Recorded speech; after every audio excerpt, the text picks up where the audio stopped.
Thousands of veterans visit Liberty Memorial each year, but very few walk across America to get there. There's 22 veterans a day that are dying just due to suicide.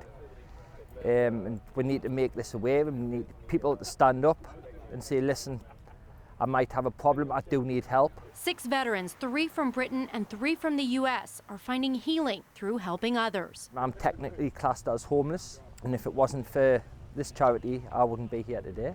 About 11 months ago, I tried to commit suicide. I was taken to hospital.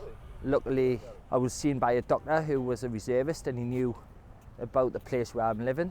Johnny Carr never imagined he'd be alive today, or that he'd see Kansas City. It is absolutely beautiful so far. It was so humbling to be able to go and get a tour of the World War I Museum. It touched us, it was quite overwhelming. I can't wait to get to see around the city today, because by the looks of it so far, it's beautiful. In neighborhoods like River Market. I was homeless before I joined the army, so I was quite mentally battered and scarred through things that had happened previously in my childhood. I had a broken down family from the age of 15 and ended up homeless. Burns found his family in the British Army, but after 4 deployments, he was injured. I ended up becoming homeless again.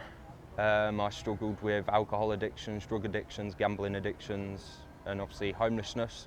Struggles faced by their American brothers. Both Carr and Burns live in a facility for veterans back in England, but are walking the path of recovery. When I was in the army, mental health was seen as a weakness.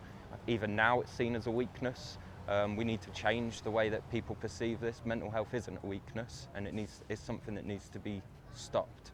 Burns says the journey isn't easy, but it's worth it. Stand up, admit that you have an issue, and admit that you need help. Don't feel ashamed.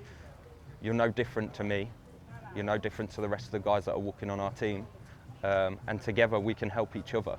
Sheree Honeycutt, Fox 4 News.